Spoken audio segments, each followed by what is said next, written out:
Ya estamos invitando a nuestra invitada Catalina Prado.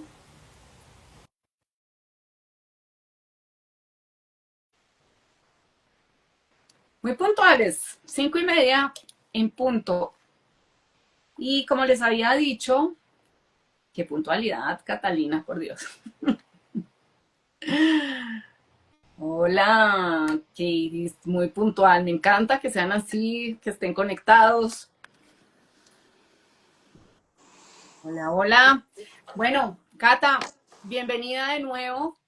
Muchísimas gracias por estar acá.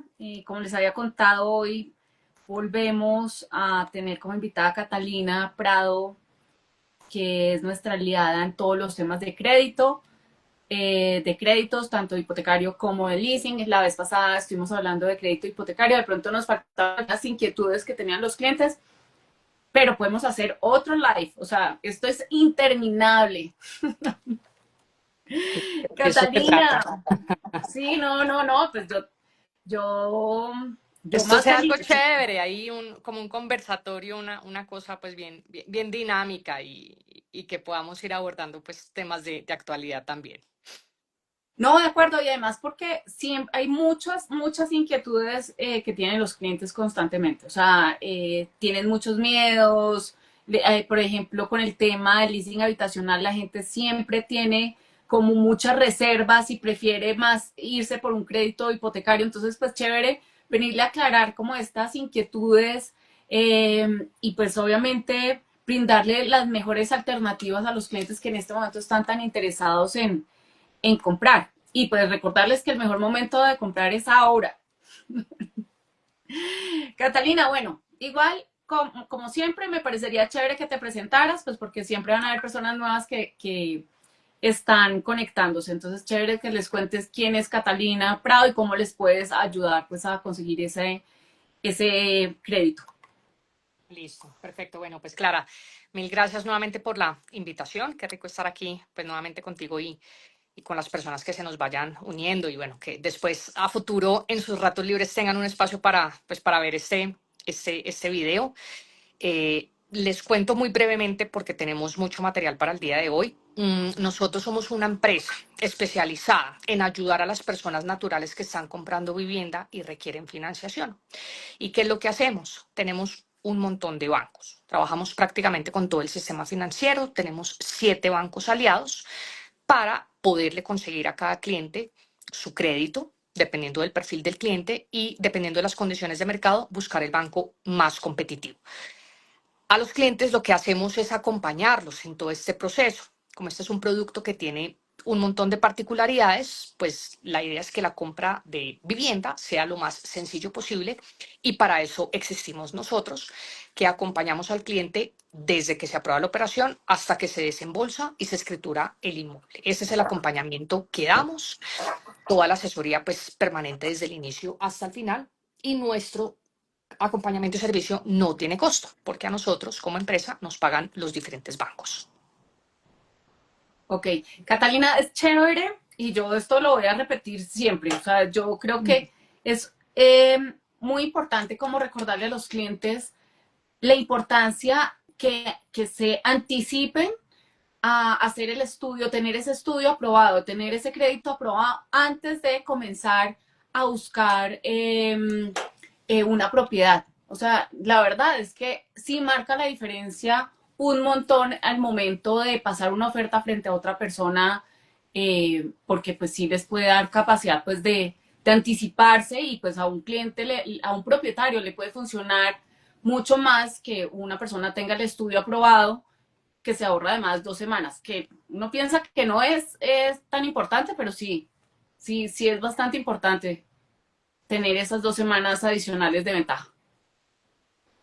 Catalina, dime, entonces, pregunta.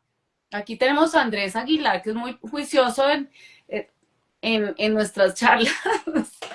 Entonces, también para aclararle a las personas que están ingresando, súper chévere que en la medida que tengan inquietudes, dudas o que quieran aportar algo, pues chévere que lo vayan poniendo también acá y lo vamos compartiendo.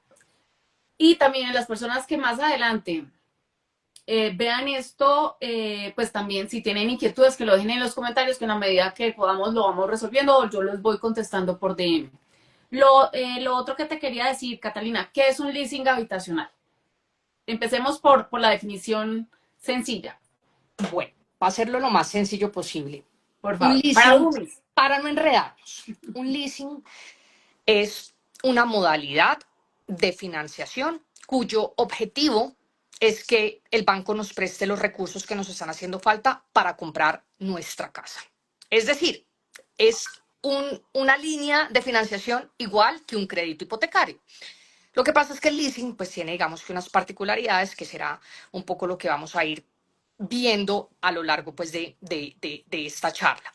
Pero la principal diferencia, y digamos que con el mensaje inicial con el que quiero que los clientes se queden en este momento, es que a diferencia de un crédito hipotecario, en un leasing habitacional, quien compra el inmueble por intermedio mío es el banco. O sea, esa es la principal diferencia. El banco me presta los recursos para yo comprar mi casa, pero inicialmente la propiedad queda escriturada, o sea, el propietario legal inicial es el banco. ¿Hasta cuándo? Hasta que yo le termine de pagar al banco, en cuyo momento, si yo quiero ya quedarme con esa propiedad desde el punto de vista legal, porque ya la pagué toda, ejerzo lo que se conoce en un leasing como opción de compra. Ahí yo hago un paréntesis muy importante para darle tranquilidad y claridad a los clientes, porque el leasing lo entendemos como un arrendamiento financiero, pero no lo podemos asociar a un o pensar que es un arriendo, o sea, digamos que el concepto de arriendo es muy diferente, porque el concepto de arriendo es un gasto. Yo en un arriendo estoy pagando un canon todos los meses y eso no se ve reflejado en ningún, digamos que, abono al capital de la propiedad en la que yo vivo. Cosa muy diferente a lo que ocurre en un leasing habitacional. Es una especie de arrendamiento financiero, pero yo inicio desde la primera cuota a amortizar parte del capital que el banco me ha prestado. Entonces, por eso estoy empezando a construir un patrimonio sobre esa vivienda. Y el concepto que se conoce en el mercado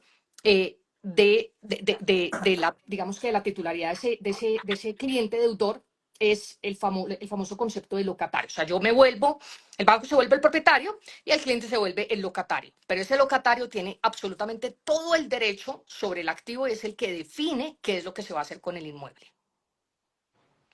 Ok.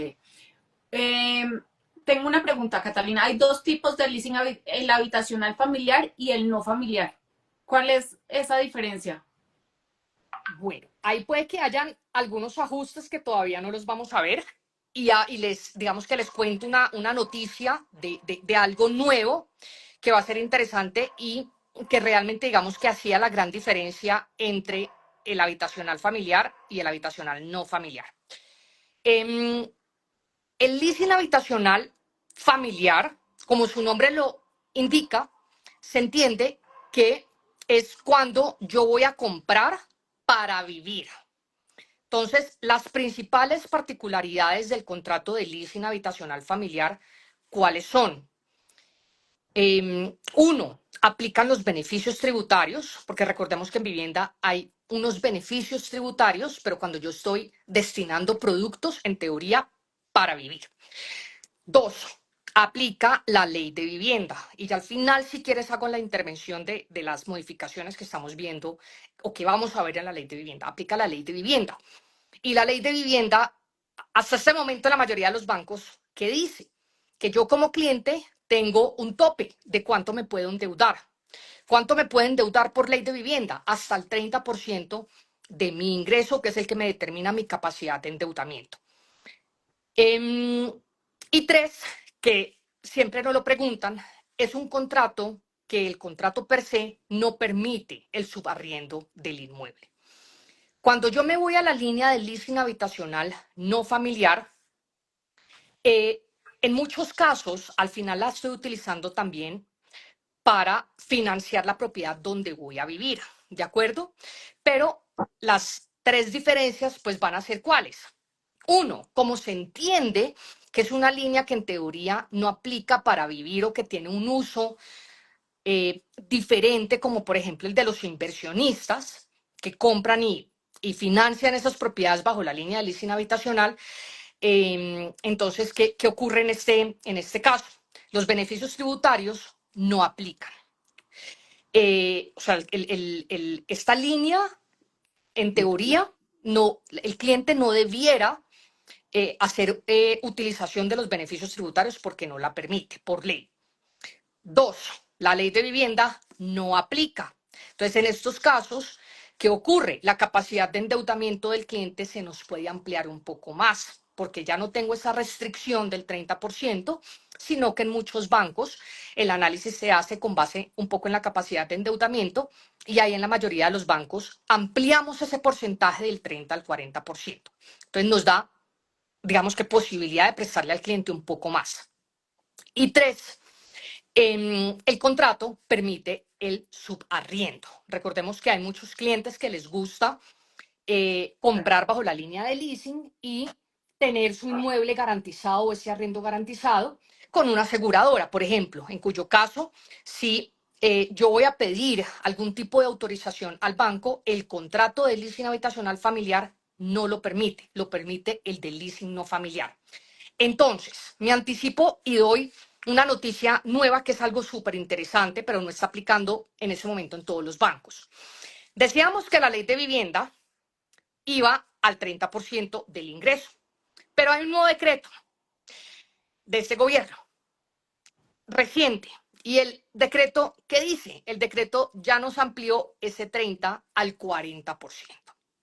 Hay bancos que ya nos permiten radicar y estudiar operaciones con digamos que esa nueva ley, digamos que nosotros lo conocemos como RCI o relación cuota-ingreso, nos permite llegar a ese 40%, como por ejemplo, Bancolombia tengo entendido que ya lo está permitiendo y de nuestros bancos aliados, el BBVA también ya lo está permitiendo, todavía no el resto de los bancos. ¿Por qué? Porque hay que hacer un montón de cosas en los sistemas operativos. Pero entonces esto es una noticia interesante porque ahorita vamos a tener una mayor capacidad con este nuevo decreto. ¿Por qué te decía que ahí toca ver ese leasing habitacional no familiar? ¿Qué diferencia puede llegar a tener? De pronto, porque todavía no tenemos esa información, de pronto ese 40% que ya nos aplicaba para el leasing habitacional no familiar se puede ampliar un poco más para que tenga algo de diferencia las dos modalidades. Ok. Bueno, aquí estaba diciendo precisamente, Andrés, tengo un caso con el subsidio de vivienda. Bueno, yo creo que este tema, no sé si todavía lo podamos tocar. Yo estaba pagando por aportes en línea, solo que me demoré en pagar en 3 fechas y CAFAM decide sacarme la afiliación y no me avisaron y yo siendo independiente aquí sigo pagando ahora que necesito el subsidio y ellos no me lo dan porque estoy retirado. No sé aquí si tú Pero entiendes la pregunta del subsidio, ellos no me lo dan no, porque porque es que no sé con quién estén tramitando el subsidio, porque hay que mirar, digamos, que el tema del subsidio con quién lo están tramitando, si el problema es con una caja de compensación, si el problema es directamente pues con el gobierno, pues secretarías o ministerio. Entonces entiendo que el problema está enfocado en un subsidio que no le están dando a Andrés, pero pues ahí toca, digamos, que revisar, porque recordemos que el subsidio no lo da el banco, el subsidio lo dan otras entidades. Que se tramita todo, la operación por intermedio del banco, sí, pero el que da el subsidio es realmente una entidad, un externo, pues un tercero. acá. Y aquí también, bueno, también estaban diciendo hay que leer la letra pequeña porque porque hay algunos leasing que no dejan subarrendar, que era más o menos lo que estabas diciendo. De hecho, todos los contratos de los bancos de leasing habitacional familiar no lo permiten. Eso, digamos que hay que buscar también un poco de practicidad en ese tipo de líneas. ¿Por qué?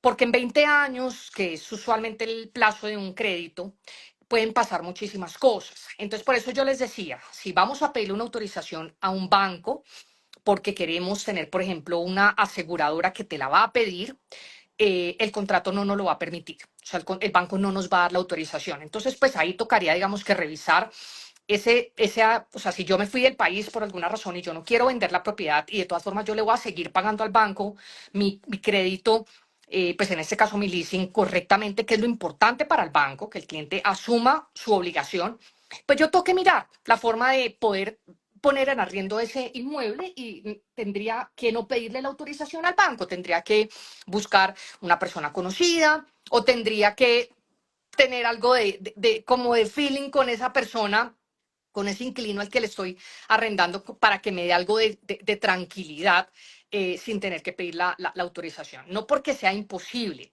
no, en la práctica la gente lo hace, por eso digamos que aquí tenemos que dar pues como consejos prácticos, porque si no la gente diría, no, no voy a comprar por leasing porque me da miedo a que a 5 años yo me vaya del país o me vaya para otro inmueble más grande y no pueda arrendar el activo. Alquilar sin seguro, sí, de acuerdo. Sí, sí, son riesgos, pero bueno, yo no sé si esta pregunta valga aquí como lugar, pero ¿qué pasa si el banco se da cuenta que uno lo tiene arrendado?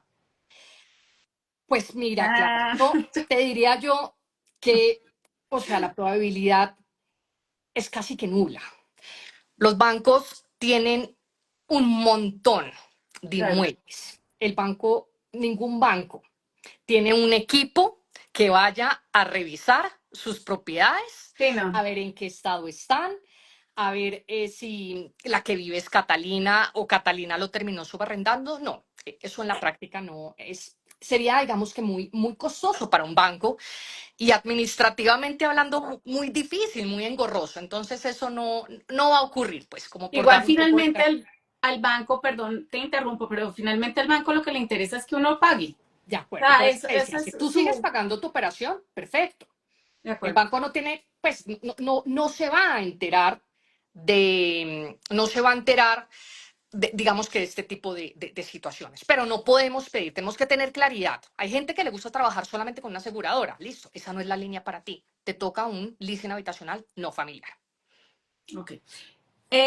Otra pregunta. Habíamos hablado que, bueno, primero hay el leasing habitacional también funciona para ciertos tipos de propiedades. Sí, señora. El leasing es un poquito más estricto en la mayoría de los bancos, porque recordemos que en el leasing quien compra es el banco, o sea, el activo entra a el patrimonio del banco. Entonces, en términos generales en el sistema financiero, porque nos lo preguntan mucho, si yo tengo un cliente que está comprando una propiedad una propiedad catalogada como BIS, vivienda de interés social, la mayoría de los bancos, te estoy diciendo que el 90-95%, porque ya vamos a ver las excepciones, no prestan para comprar vivienda de interés social con línea de financiación o modalidad de leasing habitacional. Entonces ahí los clientes nos preguntan, oiga, pero entonces yo estoy quedando un poquito descuadrado porque recordemos que en hipotecario máximo nos vamos al 70%. Pero hay entidades que en hipotecario cuando estás comprando BIS te prestan hasta el 80% precisamente porque el leasing no está habilitado. Entonces esa es digamos que la principal la principal revisión a la hora de determinar si el leasing nos aplica o no nos aplica. Es un poquito más estricto pues con el tipo de propiedades, pero al final de los días todos los bancos van a hacer un avalúo y el avalúo tiene que salir favorable independientemente de si es un crédito hipotecario o un leasing habitacional. Lo que no ocurre es financiación de vivienda de interés social bajo la línea del leasing habitacional. Toca por crédito hipotecario. Hay dos bancos, tengo entendido que da vivienda, que no lo tenemos dentro del portafolio, sino que un poco dentro del conocimiento de mercado, da vivienda y ahorita acaba de salir también, es un producto nuevo para el BBVA que nos permite financiar bajo la línea de leasing habitacional vivienda de interés social, que incluso en algunos casos se puede ir hasta el 90% de porcentaje de financiación el BBVA, que le está apostando fuertemente a lo que es vivienda de interés social, pero el resto del mercado no lo hace. ¿Cuál es el tipo de persona o de perfil de persona que se ve beneficiada con un leasing habitacional? O sea, una persona que tenga ingresos altos, una persona que tenga más de dos propiedades, por temas tributarios. ¿Hay algún perfil que se vea beneficiado con esa modalidad de crédito? Entonces, el leasing, digamos que la principal ventaja del leasing habitacional, ¿cuál es? Yo por eso decía, es lo mismo. O sea, al final estoy comprando mi vivienda con el apoyo de un banco. Pero ¿cuál es la principal diferencia, aparte de la que ya revisamos de entender quién es el propietario legal del activo en un leasing habitacional? ¿Cuál es la principal diferencia o ventaja para el cliente o por qué las personas buscan un leasing habitacional? Porque recordemos que el crédito hipotecario máximo nos presta hasta el 70%. Y si no tenemos ese 30% ahorrado, por las razones que sean, acordémonos que estamos en un país donde eh, hay, digamos que ingresos bajos en algunos casos, entonces no tenemos la posibilidad de contar con un ahorro tan grande como es ese 30% muchas veces. El leasing nos da una ventaja competitiva enorme. ¿Cuál es? Dependiendo del banco, yo me puedo mover entre el 80 y el 90%. O sea, imagínate, estamos pasando del 30% al 10% de cuota inicial. La Generalidad presta hasta el 80%. BBVA presta hasta el 85% y presta hasta el 90% para inmuebles nuevos financiados por el banco. Occidente presta hasta el 90% para inmuebles financiados por el banco. Banco de Bogotá para ciertos perfiles, o sea, un perfil intermedio y un perfil alto, es decir, en términos generales, una persona que gane más de 10 millones de pesos aplica, no para todos los perfiles, o sea, de pronto no el independiente, pero sí los empleados o los prestadores de servicios los podemos incluso podemos pedirle al banco hasta el 90%, no necesariamente para inmuebles nuevos, pueden ser inmuebles usados. Entonces nos da un espacio enorme para poder conseguir esa vivienda si nuestra cuota inicial no es tan alta. Entonces esa es la gran ventaja de un leasing habitacional. Ok, ya que te metiste en el tema de ventajas, voy a hacer, esto me lo acabo de inventar, Catalina, porque aquí lo tengo en mi checklist. Entonces la idea es, tengo 5 ventajas, tú me dices si es correcto o no. Listo, Algunas venga. entidades prestan hasta el 90% por ciento para vivienda nueva o usada. Es correcto. Es correcto. Los intereses que están pagando generados por el leasing habitacional pueden ser deducibles de la declaración de renta. Sí, señora. Es uno de los beneficios tributarios. Ok. ¿Qué tan cierto es que la tasa de interés es más baja que la de un crédito hipotecario? También. También lo es en la mayoría de los bancos. Siempre hay una diferencia entre un leasing y un crédito hipotecario. ¿En serio? Pequeña, pero existe. Ok. Bueno, y aquí tenía lo que pues estaba preguntando Andrés y era las ventajas. Una de ellas es que pueden acceder a subsidios, pero yo me imagino que todos los créditos uno puede acceder a los subsidios que están en este momento disponibles o no. Digamos que los subsidios,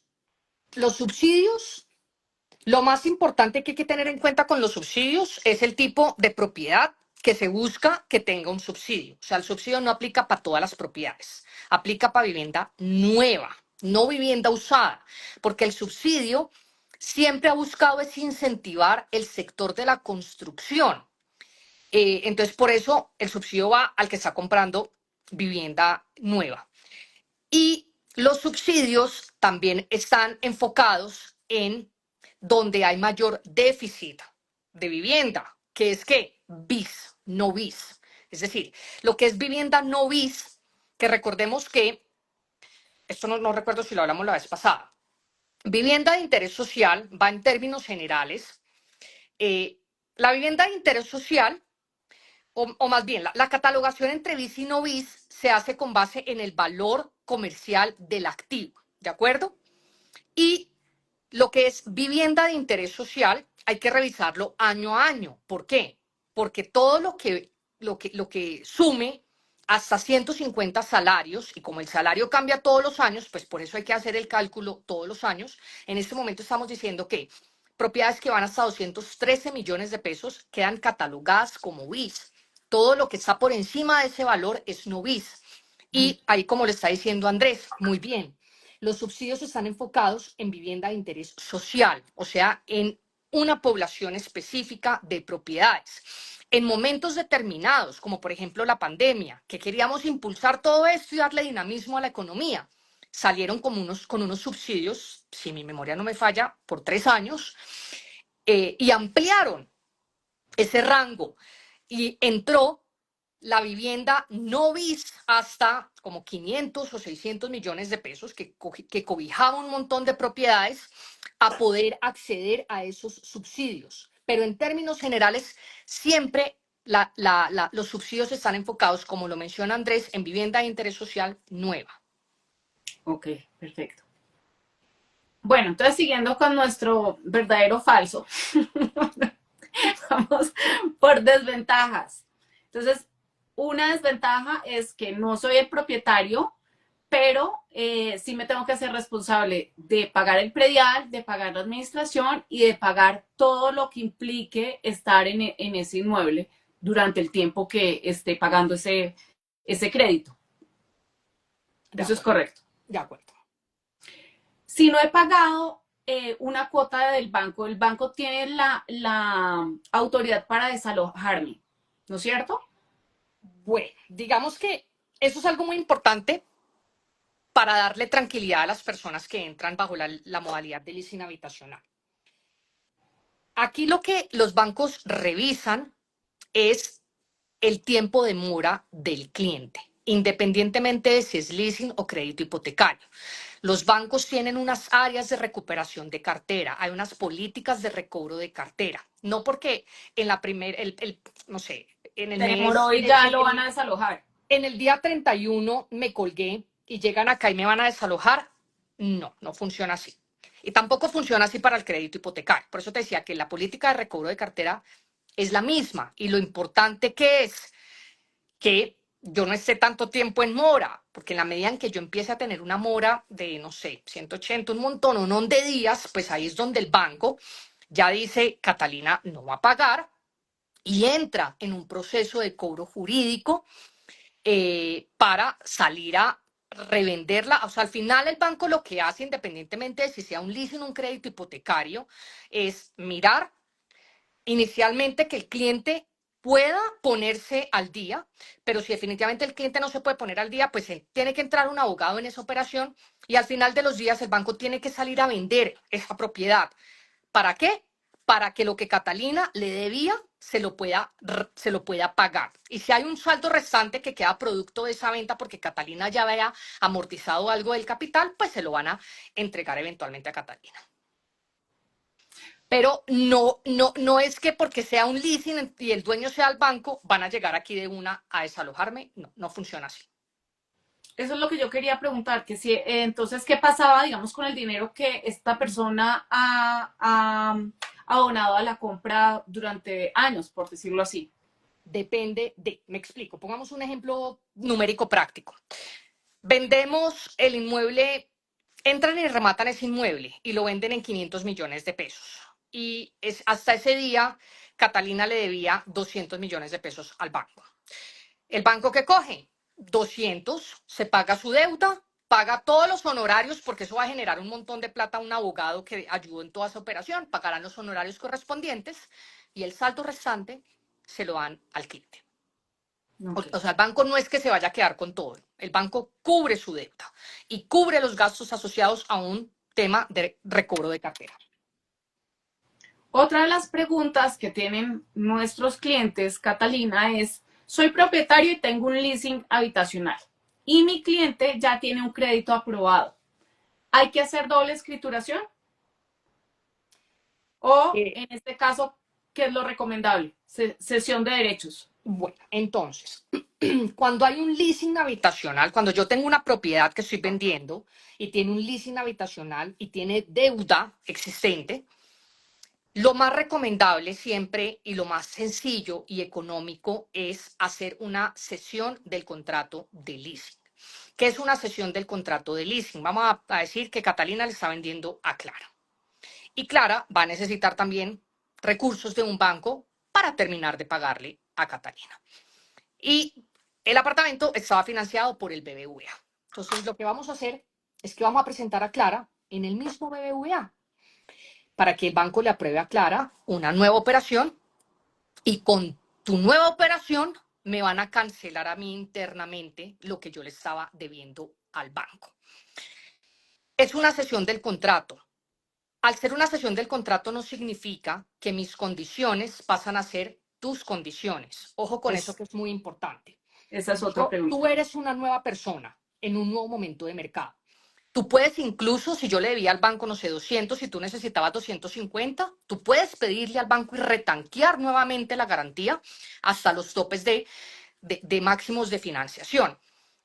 Porque es muy sencillo una cesión de un contrato. Porque si el dueño en este ejemplo práctico es el BBVA, en esta negociación tuya y mía, el dueño va a seguir siendo el banco.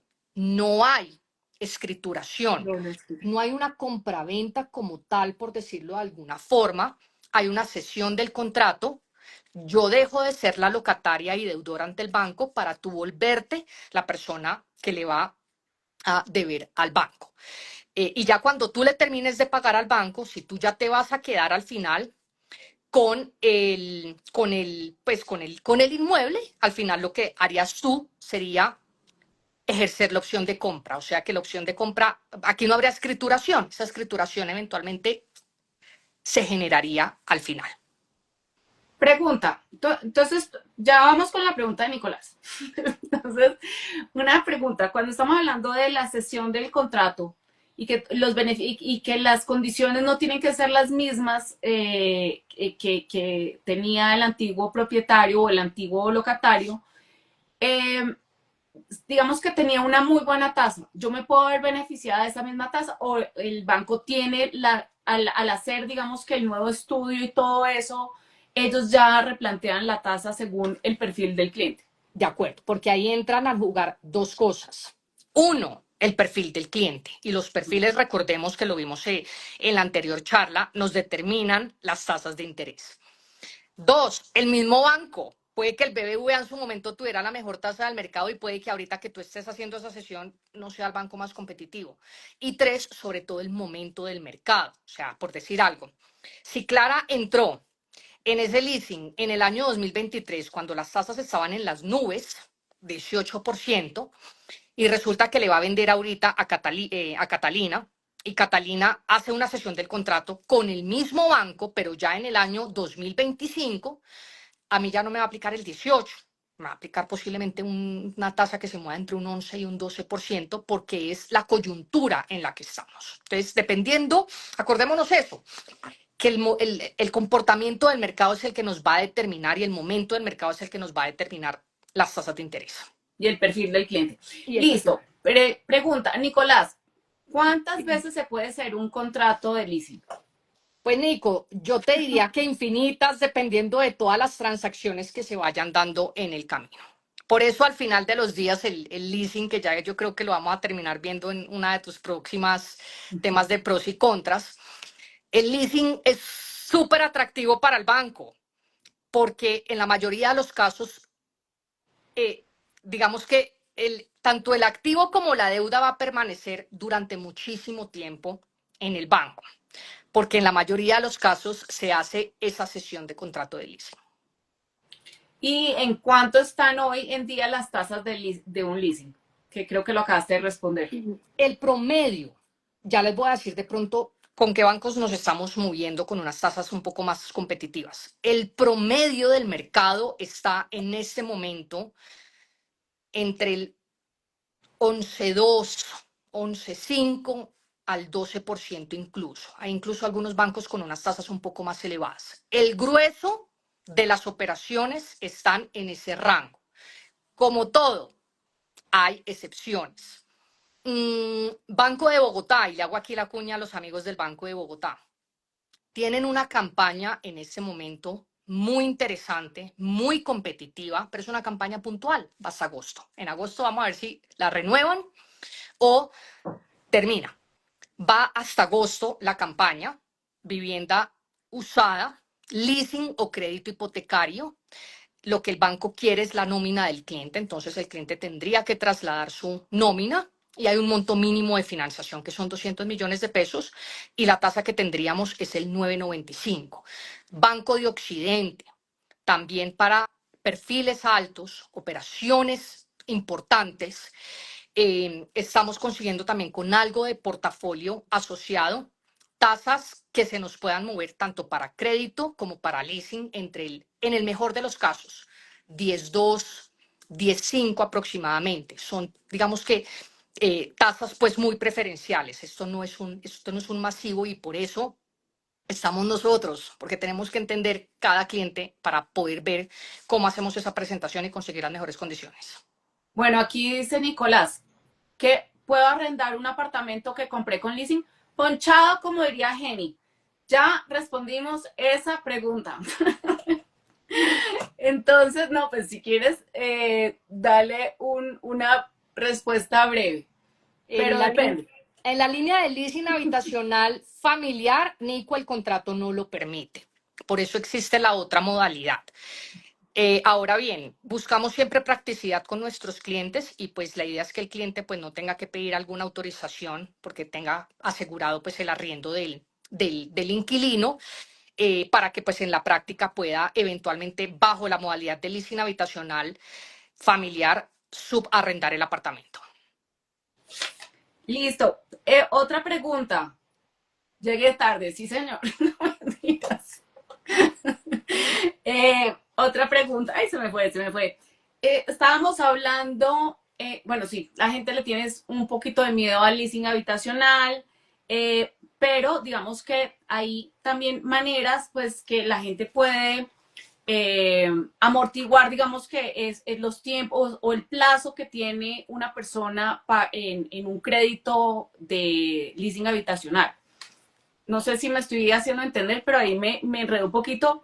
Pero la pregunta básicamente es cómo un cliente puede acortar los plazos que tiene de un leasing habitacional o cómo puede beneficiarse y cómo puede recortar el plazo que tiene en el leasing o también cómo puede bajar la cuota que está manejando. Ok, vale. Digamos que si yo tomo un crédito a 20 años, es principalmente por dos razones. Uno, porque no queremos ahogar el flujo de caja de esa persona, o sea, que la cuota le quede lo más bajo posible. Y dos, por lo que ya hablamos. Hay una restricción, hay un tope, ley de vivienda. Entonces, usualmente en vivienda nos vamos a largo plazo. Son muy pocos los clientes que nos piden operaciones o su capacidad de endeudamiento da para atender unas operaciones a unos plazos bastante más cortos. Pero eso no significa que yo me toque quedar 20 años con el banco. De hecho, no. La idea, ¿cuál es? Que se pague la casa lo más rápido posible, porque acordémonos que yo no es que le vaya a pagar intereses al banco por 20 años si en el año quinto cancela la totalidad de la deuda. No, yo pago intereses hasta el día en el que yo tenga la deuda vigente en el banco. Entonces, hay posibilidad de, digamos que, de hacer unos prepagos a capital. Yo desde el primer mes, desde el primer momento, si todos los meses mi flujo de caja me da para tener excedentes de liquidez y quiero pagar más de la cuota mensual, lo puedo hacer todos los meses, independientemente de cuál sea ese monto. No tienes que poner 500.000 pesos, 200.000 pesos. O sea, es decir, lo puedes hacer. No es que tengas que ahorrar durante todo el año y hacer un abono al final. No, todos los meses los puedes ir haciendo y sería eventualmente la recomendación. Ya te voy a explicar por qué. Entonces, yo puedo ir haciendo abonos extraordinarios al capital. Recomendaciones aquí a las personas que nos están viendo. Siempre en oficina bancaria. Yo sé que nos encantan los canales digitales, pero los canales digitales no funcionan bien Para para todo. redireccionar el pago, me imagino. De acuerdo. ¿Por qué? Porque tú tienes dos formas en las cuales se puede aplicar el prepago a capital. Uno, reducción de plazo. O dos, reducción de cuota. Recomendación, si uno está cómodo con la cuota que uno está pagando, apliquémoslo a reducción de plazo para que lo pagues anticipadamente. Hay momentos puntuales que si uno está con una cuota muy elevada y hay una situación particular en esa familia, que yo puedo destinar el prepago a capital para reducir la cuota, pero no es, digamos, que lo más recomendable desde el punto de vista financiero. Y ojo a lo interesante de estos prepagos. Acordémonos que las tablas de amortización de los bancos, ¿cómo funcionan? Si yo inicié a pagar hoy una cuota de 3 millones de pesos, de esos 3 millones de pesos, no te voy a hablar de un valor o un porcentaje exacto, pero para hacerlo práctico y entendible, el 95%, 99% se va a intereses al inicio. Yo por eso al comienzo yo no veo que ese capital baja. Cuando yo hago el prepago a capital, si yo le pedí al banco 200 millones de pesos y en el mes 2 me entraron 5 millones de pesos adicionales con los que no contaba, me voy para el banco con mis 5 millones adicionales. Y como entra de una al capital, ya veo ahí que no le debo 200, sino 195. Entonces, es la forma en la que el capital baja muy rápidamente y es la forma en la que la tabla de amortización corrige rápidamente. ¿En qué sentido? En que si de esos 3 millones de pesos dijimos que estábamos destinando 2.900.000 a intereses, cuando yo empiezo a hacer esos prepagos a capital, la distribución de lo que se va a capital aumenta automáticamente.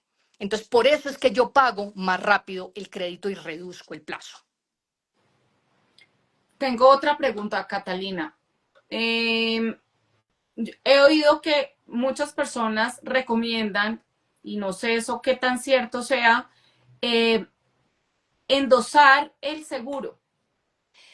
Es muy recomendable en la mayoría de los casos. Hay bancos, entonces. En vivienda hay 2 seguros obligatorios en todos los bancos. Vida e incendio y terremoto. ¿Por qué? Porque son obligaciones a muy largo plazo. Catalina Prado tiene que estar cubierta. Si Catalina Prado muere o se incapacita de forma permanente, no tiene cómo salir a generar el ingreso para pagar la cuota. Y la garantía, que es el inmueble, la garantía para el banco tiene que estar cubierta durante toda la vigencia del crédito. Esos son obligatorios. Hay otros opcionales interesantes que algunos clientes los toman. Y los seguros en la mayoría de los bancos son un poco más costosos que si uno los contratara o endosara de una, digamos que con otra aseguradora. Lo más sencillo y lo más recomendable es desembolsemos con la aseguradora del banco, pero usted puede luego cotizar con otra aseguradora de tal forma que deje de pagar dentro de la cuota mensual los 2 seguros obligatorios y ya pague una prima anualizada, como la del carro. Entonces, ahí cuando uno revisa lo que hubiera pagado durante 12 meses en comparación con lo que va a pagar de manera anticipada con una aseguradora durante todo un año, se ven ahorros en la mayoría de los casos. Hay bancos que tienen unas pólizas económicas, pero hay otros bancos que tienen unas pólizas un poquito más costosas y en la mayoría de los casos hay ahorros. Ok, aquí dice Diana, esos 5 millones adicionales no los pasas a intereses sino a capital. Va a capital, prepago a capital, pero es importante que el cliente le diga al cajero cómo lo va a aplicar, pero es un prepago a capital, o sea, yo cubro mi cuota mensual y el excedente adicional lo destino para un prepago a capital. Perdóname si de pronto dije intereses. Eh, ¿Es verdad que si la cuota de leasing supera el 30 o el 40% de tus ingresos es muy riesgoso para una persona? Pues es que de hecho ahí tenemos ya la restricción, o sea, digamos que No, los bancos de entrada, digamos que el análisis de la capacidad de endeudamiento de un cliente está dado con base precisamente en el indicador enmarcado en la ley de vivienda. Que por eso les decía, ya nos está pasando a ese 40%. Aquí que se busca también, pues que el cliente no se sobreendeuda. Ahora bien, nosotros pues en las asesorías con los clientes, pues claramente uno inicia a entender un poco los números pues que el cliente inicialmente tiene pensados y empezar a hacer unas simulaciones para que esa persona pues muy juiciosa después revise en su casa con su núcleo familiar si está muy alta la cuota o si tiene, digamos, que espacio pues a endeudarse pues un poco más. O sea, aquí la recomendación siempre es que cada uno muy juiciosamente mire hasta qué punto, independientemente de la capacidad, que si la capacidad de pago da, que mire si al atender esa deuda puede estar tranquilo desde el punto de vista financiero y seguir atendiendo el resto de sus obligaciones y el resto pues de la manutención que todos tenemos. perfecto. Bueno, otra pregunta. Una persona que, digamos que por perfil financiero, no sé, no está lista para presentarse y solicitar un leasing o un crédito. ¿Cuáles serían tus recomendaciones? ¿Cómo tienen que prepararse esas personas para tener un perfil apto para que les aprueben un leasing o un crédito? ¿Cuáles serían tus Bueno, digamos recomendaciones? que yo aquí hablaría principalmente de dos cosas: la parte de los ingresos y la parte del endeudamiento. En la parte de los ingresos vamos a depender un poco del perfil del cliente. Recordemos que perfiles formales como empleados, como contratistas, como pensionados, pues son perfiles que son muy sencillos en el sentido en el que todo está muy claro. Una declaración de renta clara, un ingreso que se está viendo en extractos bancarios, hay digamos que hay un contrato laboral con una compañía, pero cuando estamos hablando de los independientes, ahí es donde tenemos dificultades, y si nos queremos preparar para solicitar un crédito, los independientes nos tenemos que organizar desde el punto de vista financiero, porque estamos acostumbrados en Colombia a manejar las finanzas de una forma muy informal, donde hay manejo de efectivo, donde hay unas cotizaciones que no corresponden con el ingreso del cliente, donde hay unas declaraciones de renta muy bajas, buscando evitar esa carga tributaria. Y pues eso lo castigan los bancos, porque el banco lo que no ve, pues el banco no tiene cómo determinar que si Catalina dice que le ingresan 50 millones de pesos en efectivo, no tenemos cómo visualizarlo porque no hay una declaración de renta, porque no hay un extracto claro, porque no hay una debida cotización para pensión y salud. Entonces, el mensaje aquí va más enfocado en ese perfil tan independiente que se tiene que bancarizar y que se tiene que organizar, y que toda la información tiene que tener mucha coherencia, porque si no, no nos van a prestar. Y el otro tema importante, pues tiene que ver un poco con el endeudamiento, pero con el endeudamiento me refiero a varias cosas. Uno, empecemos a construir historia crediticia desde jóvenes. ¿Por qué?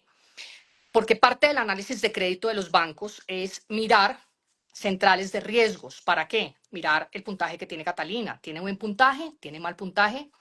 Catalina tiene historia crediticia, no está ni siquiera creada en CIFIN, no, acá Catalina nunca ha tenido una obligación de esas, entonces yo cómo voy a saber si la va a atender correctamente.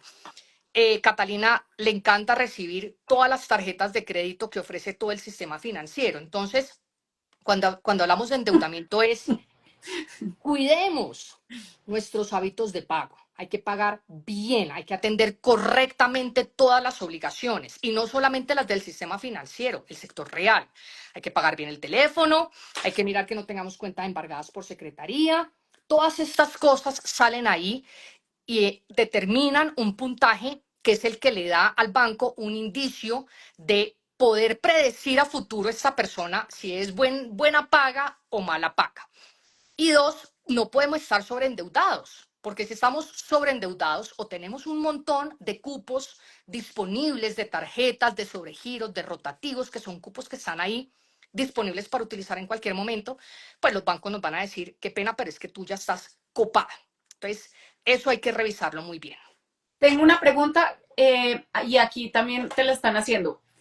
Por ejemplo, cuando tú dices bancarizar, ¿de cuánto tiempo estamos hablando? Que por lo menos se preparen 6 meses y que tengan un buen manejo de bancos, o que se preparen durante un año. ¿Hasta cuánto tiempo revisan los bancos? Pues Hacia mira, atrás, pues. de acuerdo, muy buena pregunta. ¿Por qué? Porque uno como cliente sabe que el banco le va a pedir los extractos de los últimos 3 meses, pero los bancos no son bobos. Y los bancos, hay bancos que de pronto pueden ser un poco más flexibles en ese sentido, pero cada vez se nos ponen más estrictos los bancos. Entonces yo sí sugiero mínimo entre 6 meses y un año. De hecho, Banco de Occidente recientemente nos dijo: estamos mirando un año de cotización. ¿Por qué? Porque hay que darle a entender al banco que efectivamente el ingreso existe y se tiene esa recurrencia, y no fue algo puntual que inflé mis extractos durante 3 meses y ya después esto volvió a, digamos que, una informalidad. Entonces Otra sí sería nuestra pregunta, sugerencia.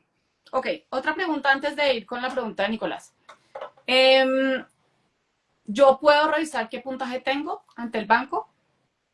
Eh, Hay creo que la posibilidad de pagar uno como persona natural data crédito, lo he visto yo mucho. Ese no me gusta mucho, si te soy honesta. ¿Por qué? Porque la gente nos muestra unos puntajes que miran en la plataforma de data crédito altísimos y cuando vamos a revisar las centrales principales que revisan los bancos, el puntaje no coincide y son puntajes muchas veces sustancialmente más bajos. Em, no, yo no desconozco si uno, digamos, que pueda pagar alguna membresía en las centrales. El que yo he visto es el de data crédito, pero pues eventualmente digamos que lo que hay que hacer, pues si uno digamos que tiene alguna inquietud frente a su comportamiento o al puntaje, es entender muy bien el perfil de ese cliente y revisar de entrada con ese banco si el puntaje me está, digamos que cumpliendo el mínimo puntaje exigido para el banco, porque además es que las centrales de riesgo son diferentes. Aquí hablamos principalmente de dos, data crédito y CIFIN. La mayoría de los bancos revisan CIFIN. Hay bancos que revisan la data crédito, creo que Avienda revisa data crédito. Hay bancos que te revisan las dos. Hay bancos que tienen otras un poco más ácidas. Entonces, los puntajes son diferentes. Ok, aquí Nicolás nos pregunta, para ingresos medios, ¿qué sugerencia de plazo sugieres para comprar con leasing? Pues mira, Nico, yo siempre, digamos que sugiero un plazo largo, o sea, 20 años en términos generales para que el valor de la cuota quede lo más bajo posible. Y el cliente, como todo el tiempo puede hacer prepagos a capital, pues lo que se puede es ir pagando anticipadamente, pero que no quede con una cuota muy elevada. Ahora bien, recordemos que hay bancos que el plazo de la operación incide de una manera muy importante en el valor en la tasa de interés. Entonces, en esos casos, dependiendo de cada cliente, sugerimos de pronto un plazo un poco más corto, 10 o 15 años, para buscar unas mejores condiciones. Ok, bueno, aquí está preguntando Lalo. Esa pregunta ya la respondimos hace un momento. Cuando uno va a hacer un abono o un leasing, ¿es mejor hacerlo a capital o a tiempo de cuota? Ya Catalina había dicho que era mejor a capital. Y así Es decir, reduce. el prepago se va a capital. Yo cubro mi cuota del mes para que lo que yo estoy pagando no lo coja automáticamente para los intereses. Yo cubro mi cuota del mes y es un prepago a capital, pero lo que recomendamos es el plazo. Bueno, ok. Listo. La otra pregunta, bueno, estaba preguntando Diana, ¿cuál es el mínimo puntaje? Y yo aquí sí te quería hacer una pregunta. Con los requisitos para aplicar un leasing habitacional, yo aquí tengo unos puntajes. Un puntaje en la central de riesgo, cualquier persona lo puede averiguar. Y ya esa me la acabas de aclarar. 700 es en mi central de riesgo, es un puntaje que se necesitaría para aplicar un leasing habitacional. ¿Tú sabes eso? ¿Es un puntaje correcto? Un puntaje de 700 es un puntaje relativamente alto. Bueno, los puntajes cambian dependiendo del banco y dependiendo del perfil. Usualmente para los autónomos o independientes, los puntajes que exigen son un poco más elevados. Los puntajes son diferentes en los bancos. En términos generales, los puntajes más bajos que se pueden manejar están alrededor como de 550, 570. Por ahí digamos que nos estamos moviendo en la mayoría de los bancos, pero los puntajes son diferentes. O la política del mínimo puntaje exigido en los bancos es diferente. Un puntaje de 700 es un puntaje bueno. Digamos que independientemente de si tú estás pidiendo un leasing o un crédito hipotecario, tú tienes que cumplir con un mínimo puntaje. Ok.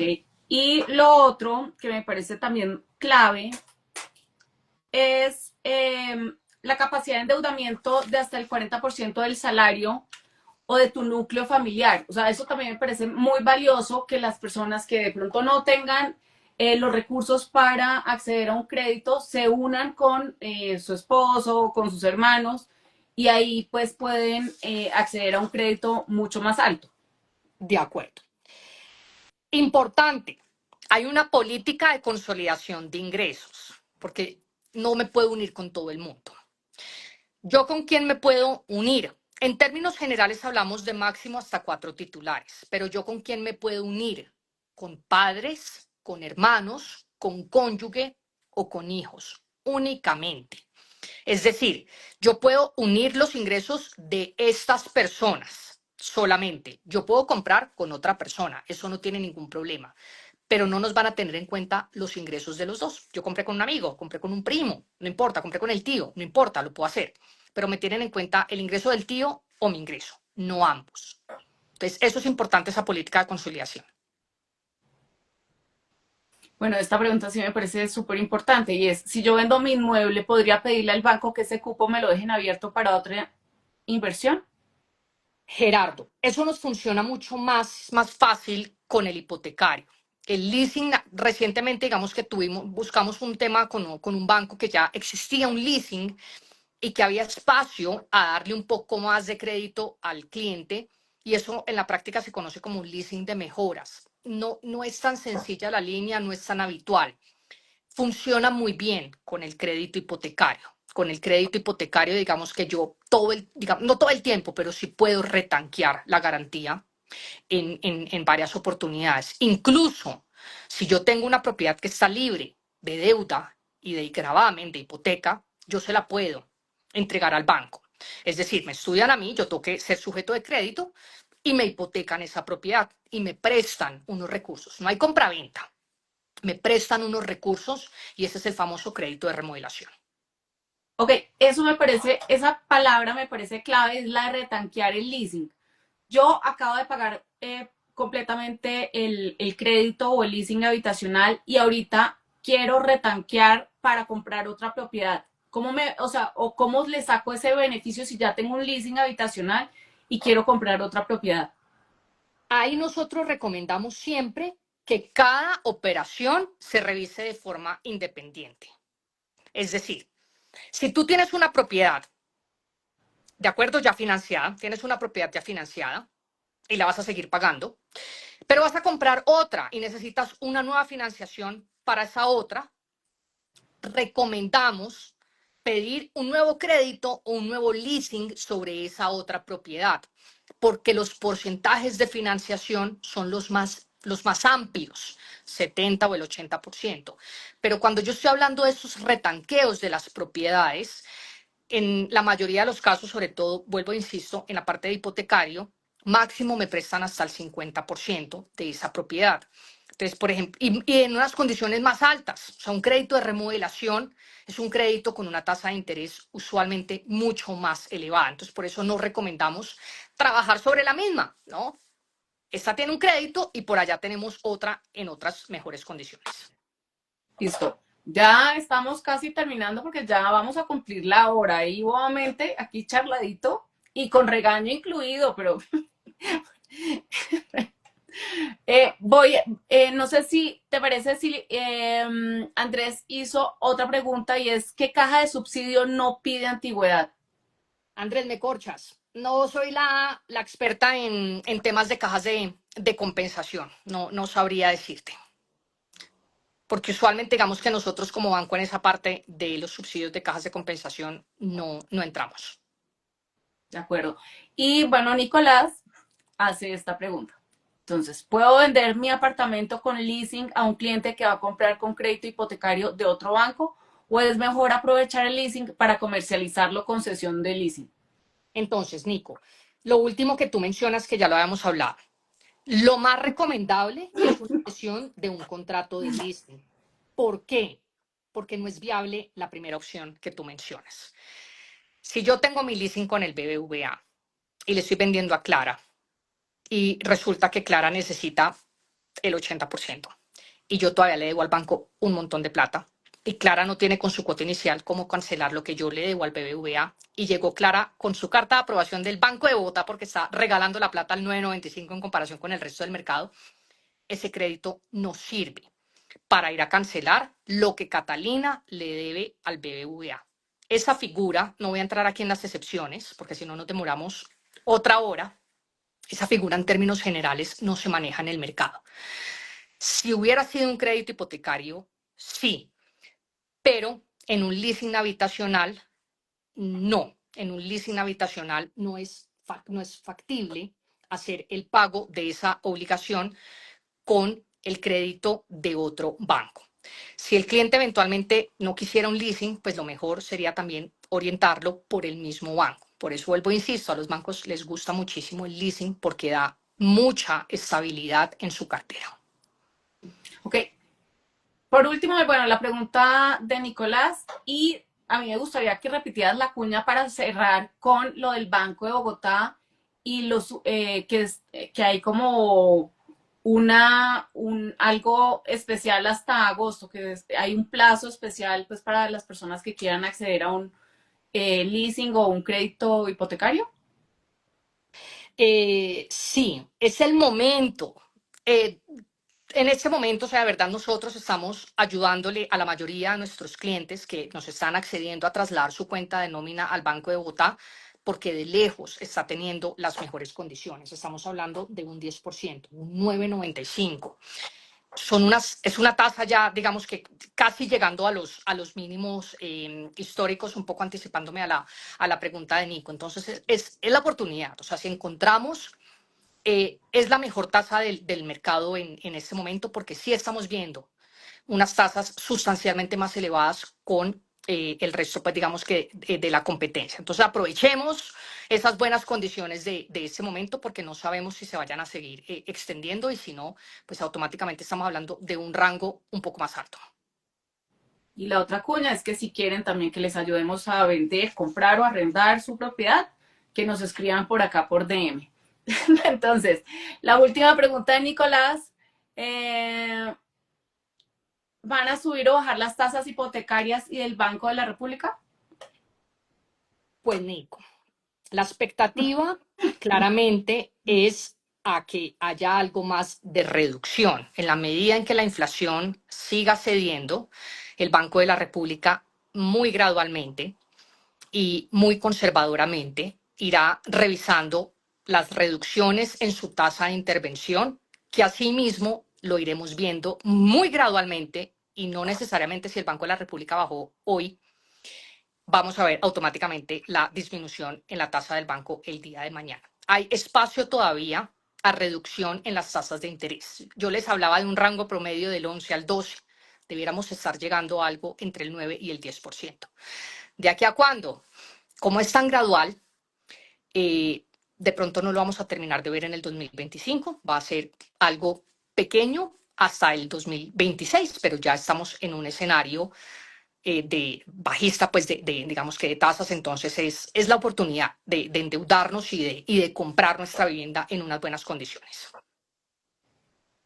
Sí, señor. Sí, Nicolás, eso sí se lo respondo yo. Este es el momento para comprar. Bueno, a todos los que se conectaron, muchísimas gracias. Hoy estuvieron muy activos, me encantó.